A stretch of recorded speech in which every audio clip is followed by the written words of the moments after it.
Hello, Kalyani रसोई में आपका स्वागत है।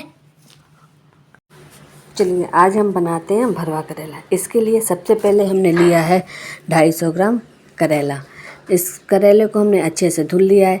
फिर इसके आगे और पीछे का पार्ट जो है वो हमने काट दिया है। इस सभी करेले के आगे और पीछे के पार्ट को हम अच्छे से काट लेंगे। फिर इस करेले को हम 2 पार्ट में कर देंगे। अगर आपका करेला छोटा है तो आप उसके सिर्फ ऊपर वाले पार्ट को काटिएगा और पूरा करेला ऐसे ही छोड़ दीजिएगा।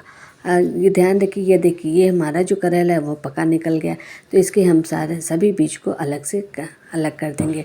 और ये हमारा जो करेला है वो हरा है, तो इसके सभी बीज को हम अच्छे से किसी चाकू या फिर चम्मच के पीछे वाले सहायता से हम गोल गोल घुमा के सभी बीज को हम अच्छे से निकाल लेंगे। हाँ, इस बीज को हम फेंकेंगे नहीं, इसको हम करेले का जो मसाला बनाएंगे उसमें ही हम मिक्स कर देंगे। तो कहते हैं कि करेला खाने में वो काफ़ी अच्छा माना जाता है। स्किन के लिए भी, पेट के लिए भी, सभी के लिए वो करेला जो है वो एक औषधि का काम करता है। तो इसलिए हमें सभी को करेला खाना चाहिए। यहाँ तक कि बड़े बूढ़े बुजुर्ग बच्चों सबको हमें करेला ज़रूर खाना चाहिए। तो ये देखिए, हमारा जो एक तो करेला था वो छोटा था, तो उसके हमने ऊपर के पार्ट को काट लिए और छोटे छोटे पीसेस में उसको भी इसी बीज के साथ मिक्स कर लिया। अब हम एक भगोने में पानी गर्म करेंगे और उसमें हम इन्हें 1 चम्मच नमक डाला है। और फिर जो हमने करेला और उसके बीज अलग किए थे उसको भी इस पानी में हम डाल के कुछ देर तक उबाल लेंगे, जिससे कि करेले का जो हो कड़वाहट है वो ख़त्म हो जाए। ये जो देखिए, ये हमारा जो पका बीज था उसको हमने साइड में कर लिया है। इसको हम इसमें मिक्स नहीं करेंगे, नहीं तो करेले का जो स्वाद है वो बेकार हो जाएगा। अब इन सभी चीज़ों को हम तब तक बॉयल करेंगे जिससे कि करेला हमारा जो है वो आधा पक ना जाए। ये देखिए, हमारे जो करेले अच्छे से बॉयल हो चुके हैं। और ये अगर हम इसको टच करके देखेंगे तो ये जो है वो आधा पक चुका है। हाँ, हमें पूरा गलाना नहीं है, नहीं तो फिर ये खाने में अच्छा नहीं लगेगा और इसमें क्रंचीनेस भी नहीं आएगा। तो हमारा जो करेला है वो पार बॉयल हो चुका है। तो अब इसको एक छन्नी की सहायता से इसको छान लेंगे और इसको तुरंत अलग कर लेंगे, नहीं तो इसकी जो वो प्रोसेस है पकने की वो चलती रहेगी। तो इसको ये देखिए, आप जब टच करेंगे तो हमारा करेला जो टूटेगा नहीं, लेकिन ये सॉफ्ट हो गया है, दब रहा है, तो इसका मतलब है कि हमारा करेला जो है अच्छे से वो पक चुका है।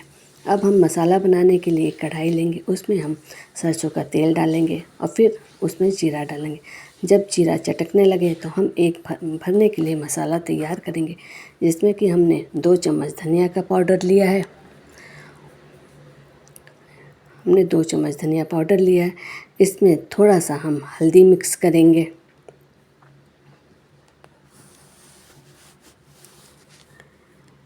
मसाला आप अपने करेले के हिसाब से आप कम या ज़्यादा कर सकती। अब इसमें हम एवरेस्ट का सब्ज़ी मसाला मिक्स करेंगे। आप चाहें तो इसमें एक मसाला जो तैयार होता है वो भी बना सकते।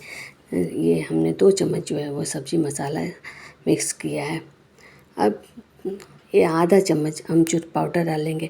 आप अमचूर पाउडर की जगह पे आप इमली का पल्प या फिर इस समय कच्चे आम का सीज़न है तो आप वो भी मिक्स कर सकती हैं। अब इसमें थोड़ा सा पानी डाल के हम मसाले को अच्छे से मिक्स कर लेंगे।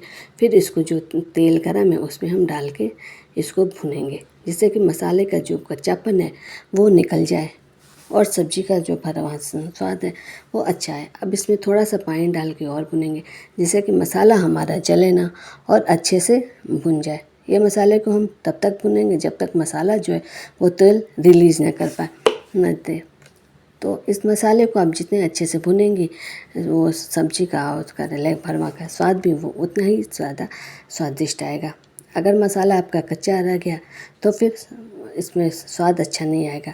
अब ये देखिए, जो हमने बीज और जो करेला काट के रखे थे उसको भी इसमें हम स्टफ्ड मिक्स कर देंगे, जिससे कि ये भी साथ में अच्छे से भुन जाए।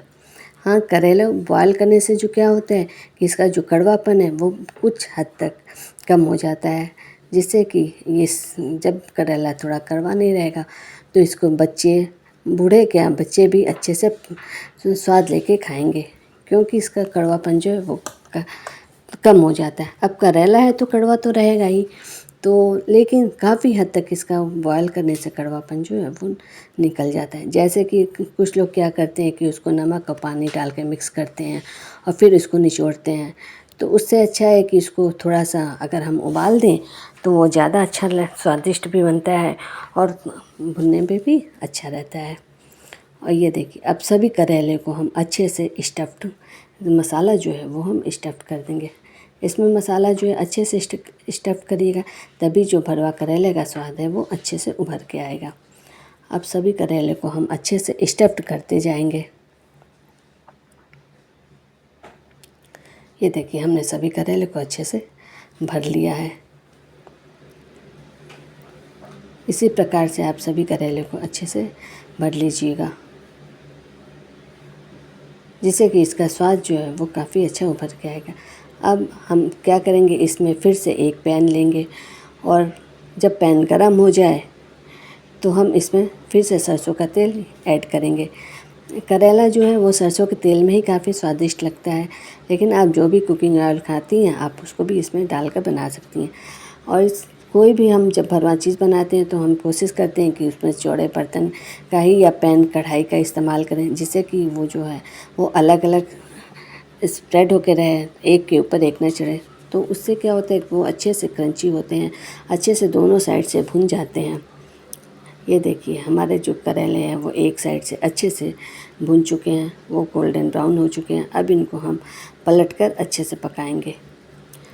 ये हमारे करेले जो हैं वो पहले से बॉयल हैं, आधा पके हुए हैं, इसलिए इसको हम मीडियम आंच पे ही पकाएंगे, बहुत ज़्यादा लो पे नहीं पकाएंगे, नहीं तो ये करेला जो है वो हमारा क्रिस्पी नहीं होगा।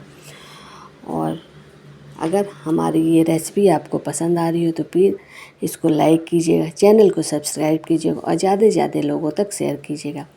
ये रेसिपी ऐसी है जिससे कि बड़े बूढ़े क्या बच्चे भी काफ़ी स्वादिष्ट स्वाद लेके खाएंगे और बार बार आपसे मांग के खाएंगे, क्योंकि इसमें का जो कड़वापन है वो बहुत हद तक उबलने के बाद वो कम हो जाता है। अब ये देखिए अब इसमें हमने नमक डाल दिया। ध्यान रखिए नमक हमने पहले बॉयल करते समय भी डाला था, इसलिए आप नमक थोड़ा ध्यान से ही डालिएगा। ये जो है हमने पहले नमक नहीं डाला है, क्योंकि नमक डालने से जो करेला है वो पहले से तो बॉयल है और भी ज़्यादा सौगी हो जाएगा। इसलिए जब करेला थोड़ा अच्छे से भुन जाए, क्रिस्प हो जाए, तभी आप इसमें नमक को मिक्स कीजिएगा। फिर इसको हम ढक के फिर 5 मिनट तक और पकाएंगे, जिससे कि हमारा जो करेला है वो दोनों साइड से अच्छे से पक जाए।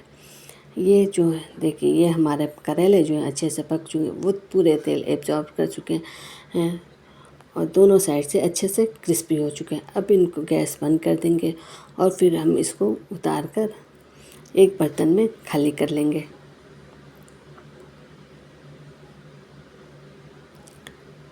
ये जो करेला है इसको आप खाइए, अपने परिवार को खिलाइए और फिर आप कमेंट करके बताइए कि आप किस प्रकार से और भरवा करेला बनाती हैं। अगर आपको पसंद आया हो तो आप कमेंट करके आप ज़रूर बताइएगा कि ये इस प्रकार से ये रेसिपी अगर आपने बनाई है तो कैसी लगी है आपको, क्योंकि ये गारंटी के साथ कहते हैं कि ये रेसिपी बच्चे भी बड़े चाव से खाएंगे, तो इसलिए इसको बनाइए।